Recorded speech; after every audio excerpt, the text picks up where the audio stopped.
এই উম্মতে জাহান্নামে যাওয়ার কোনো সুযোগ নাই। আমি আপনাকে দেখাইতেছি, আসসালাতু ইলা সালাতি কাফারা, যে 5 ওয়াক্ত নামাজ পড়ে সে বুকে হাত দিয়া বলতে পারে 24 ঘন্টার গুনাহ মাফ। কেন? হাদিস তো সত্য না মিথ্যা? হ্যাঁ, এখন হুজুররা কইব সগীরা গুনাহ মাফ হয়ে যায়, তাহলে আপনি সগীরা গুনার দলে, আরেক দল হুজুররা আছে যারা বলে কবিরা গুনাহ মাফ হবে। আমি কবিরা গুনাহ আলাদের পক্ষে, নামাজে কবিরা গুনাহ মাফ হয়। কি নামাজে মাফ হয়? না হয় না? যদি না হইতেন, আরে ইস্তেগফার লাগবে না মেয়ে, যদি না হইতেন তাহলে আল্লাহর রাসূল কেন ওসমান রাদিয়াল্লাহু তাআলা আনহুকে শীতের মৌসুমে বসন্তের সময় বাহিরে নিয়া গাছের ডাল নাড়া দিয়া সমস্ত পাতাগুলা ঝরায়া তারপরে কেন বললো আমার উম্মত যখন ফরজ নামাজ পড়ে গুনাহগুলা এইভাবে ঝরা যায়? ওইখানে কি বলছে নাকি বড় পাতা ছোট পাতা? ওইখানে তো পাতা একটাও ছিল না, ঠিক না? আল্লাহর রাসূল বুঝেইছে কোনো গুনাহই থাকবে না। নামাজ নিজেই ইস্তেগফার।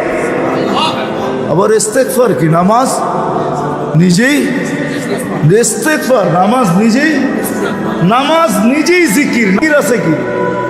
হ্যাঁ, নামাজের চেয়ে বড়? হ্যাঁ, আকিমিস সালাতা লিযিকরি, নামাজের চেয়ে বড় জিকির আবার কি?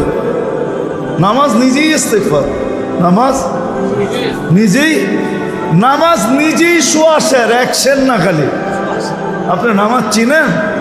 হ্যাঁ, যদি সুয়াশের না হইতো আল্লাহ রসুল কেন বলতো ইদা সালুহা সালুহা সাইরুল আমাল, নামাজ ওকে, তোমার পরিপূর্ণ জীবনটা ওকে, সর্বলাইন ওকে, সর্বদিক ওকে। তাহলে নামাজের ভিতরে যদি ইস্তেগফার না থাকতো তাহলে এটা কি করে হতো? সমস্ত বন্দেগীকে গ্রহণযোগ্যতা পাওয়ার জন্য নামাজকে গ্রহণযোগ্যতামূলক বানাইতে হবে। নামাজ ওকে, সব ওকে। তো যেটা বুঝাইতেছিলাম পূর্ণতা, 24 ঘন্টা যে 5 ওয়াক্ত নামাজ পড়লো ওর তো সব গুনাহ মাফ, ও দুজকে যায় কি করে? আর তারপরেও যদি কিছু বেঁচে গেল তো বলতেছে আল জুমাতু ইলাল জুমাতি কাফারা, এক জুমার থেকে আরেক জুমায় পা দিবে পুরা সপ্তাহটা মাফ, সপ্তাহটা। তারপরেও যদি কিছু বেঁচা যায় তাহলে ওই ব্যক্তি দুজকে যায় কি করে? আমাকে বুঝান। তারপরেও যদি কিছু বেঁচে গেল তাহলে একটু আগে তো বললাম ওই যে রান আউটের থেকে বাঁচাইয়া দিয়েন, ঠিক না? হ্যাঁ, রমজানে পা দিতে দেরি, রমাদান ইলা রমাদান কাফারা, রমজান থেকে রমজানে পা দিতে দেরি, পুরা বৎসরের গুনাহ মাফ হইতে দেরি। হ্যাঁ, মাফ হইতে দেরি হয় না, কেন? মৌসুমে চলে আসছে, মৌসুমে চলে আসছে, মৌসুমে।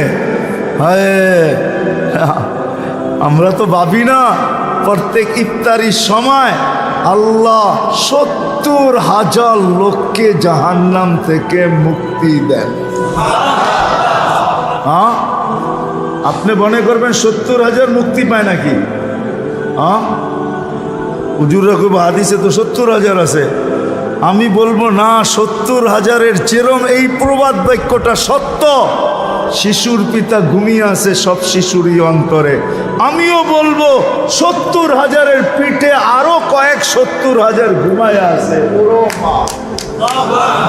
কেমনে জানেন?